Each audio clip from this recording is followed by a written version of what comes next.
Good morning, children. Welcome back to your English class. Today, I will teach you fourth chapter of your cornerstone.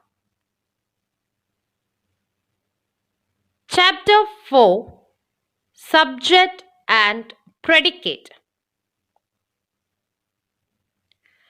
In our last class, we learned about types of sentence. Now, we will learn about parts of sentence. Let us read these sentences.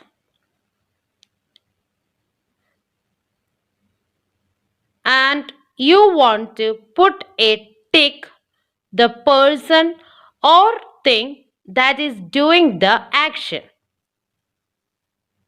Also, underline the verb in each sentence. 1.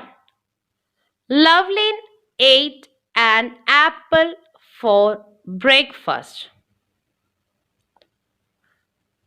Who is doing the action? Lovelyn. Put a tick mark. What is the verb? Ate. Underline 8. 2. The children were flying kites in the park. Who is doing the action? Children. Put a tick mark.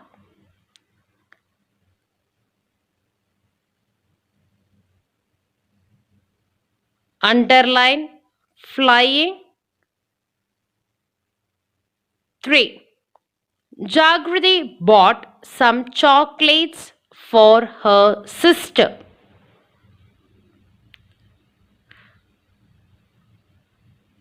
Who is doing the action? Jagrati. What is the verb? Bought. Bought. Bought. Underline. 4. The kittens threw the ball down the drain.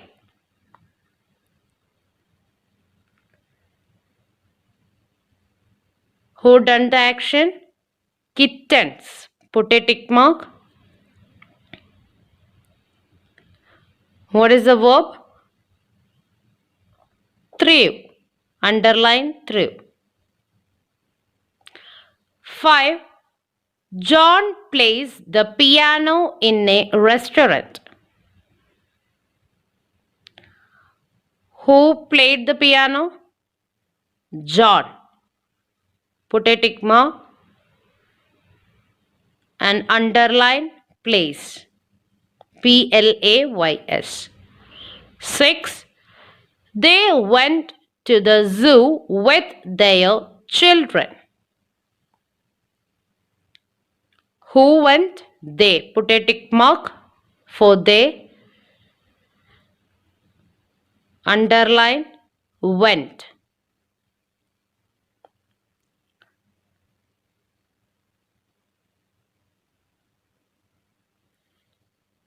Here, in every sentence, tells us about someone or something and what they are doing or did.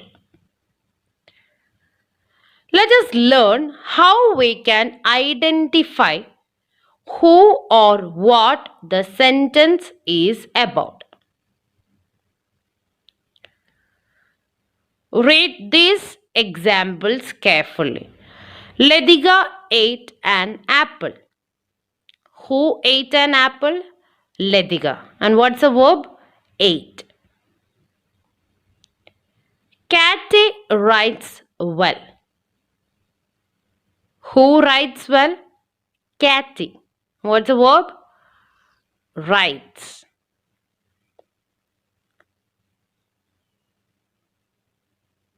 The puppy sleeps in the basket.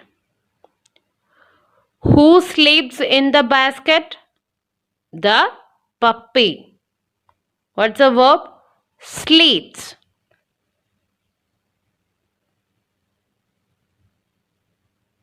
So, in a sentence, the person or thing that performs the action is called the subject. Lediga, Catty, the puppy are the examples of subject. The rest of the sentence tells us what the subject is or does. That part is called the predicate. Here, ate an apple, writes well, sleeps in the basket are examples of predicate. In a declarative sentence, the subject comes before the verb. To identify the subject, we ask the question who or what before the verb.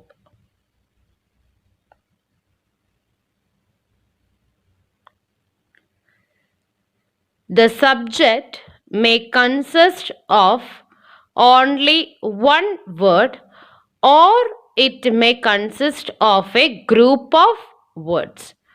For example, Jadin bought a pair of jeans.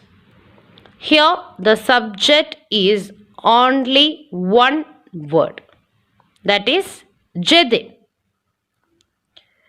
A beautiful marble statue stood in the middle of the garden.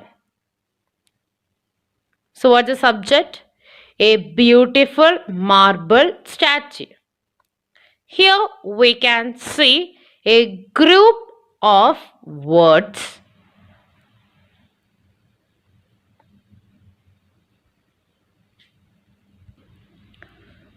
Now, let us learn about subject and predicate in an interrogative sentence.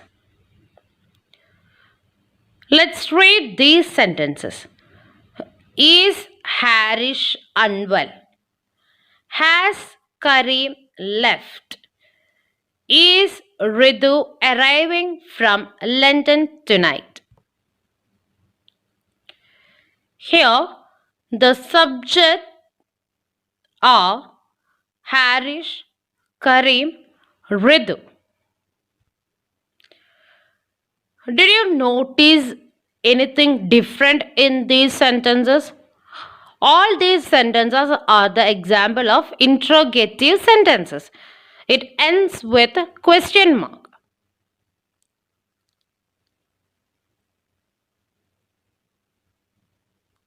You can see in these interrogative sentences, the subject comes after the helping verb.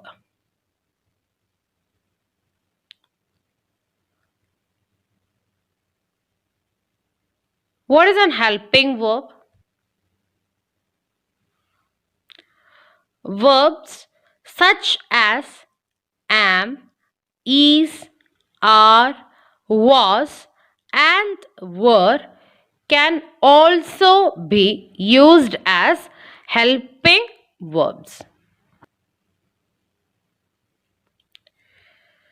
Here are some more examples. Do they sleep at 9 p.m. every day? They subject. Was Kim playing in the park? Kim subject.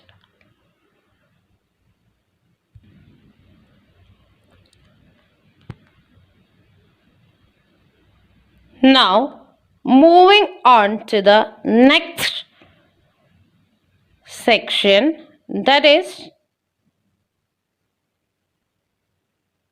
what should be the subject if a sentence begins with there is or are, here is or it is. Let's read these sentences now. There are three kittens on the rooftop. Here is a book you can read. It is a decision you have to take. What do you think is the subject in each of these sentences? For sentences beginning with there is or are, here is or are, or it is, we should keep in mind that these words do not indicate the subject of the sentence.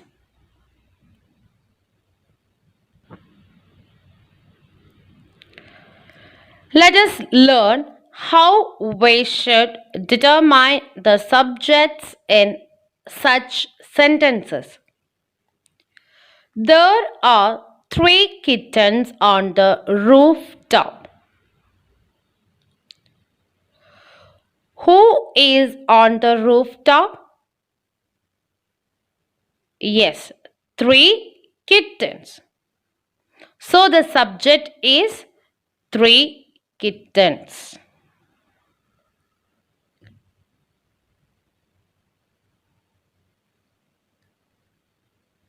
Here is a book you can read.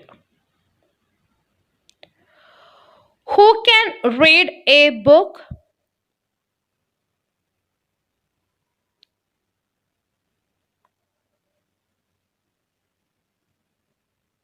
You.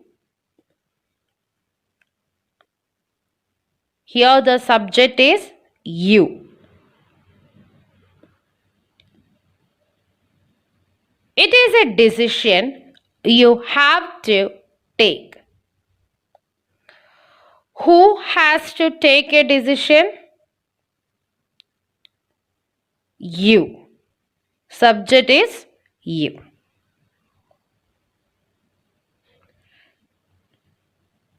Now, let us learn how to identify subject and predicate in an imperative sentence. Stand up, read the book, do not sit there. Can you point out the subjects and the predicates in the sentences given?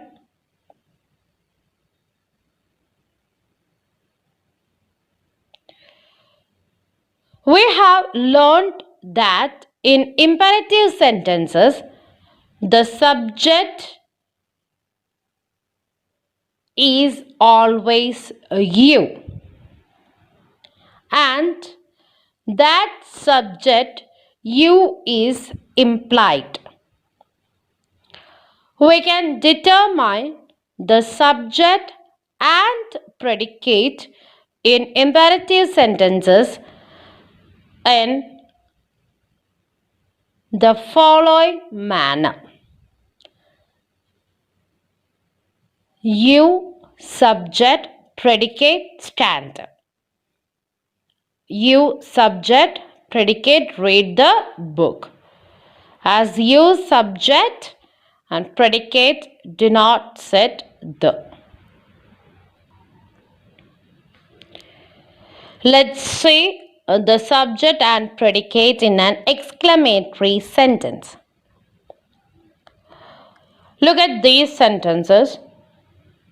How beautiful the rose is. What a lovely poem you wrote. In order to find the subject in an exclamatory sentence, we find out what or who the sentence is about,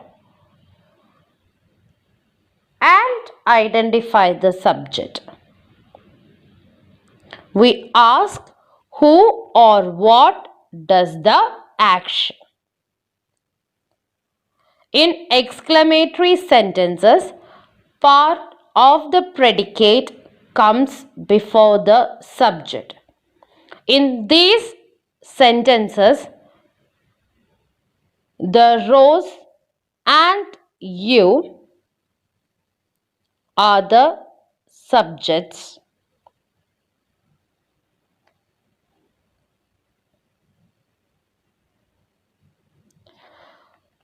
Let us recap. A sentence has two parts, subject and predicate. The subject is the doer of the action. So, to identify the subject, we ask who or what does the action. A predicate is a word or a group of words that tells us something about the subject.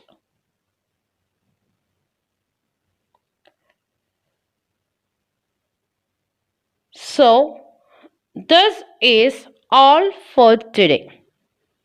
I hope you understood subject and predicate. Take care, be good, and spread happiness. Thank you.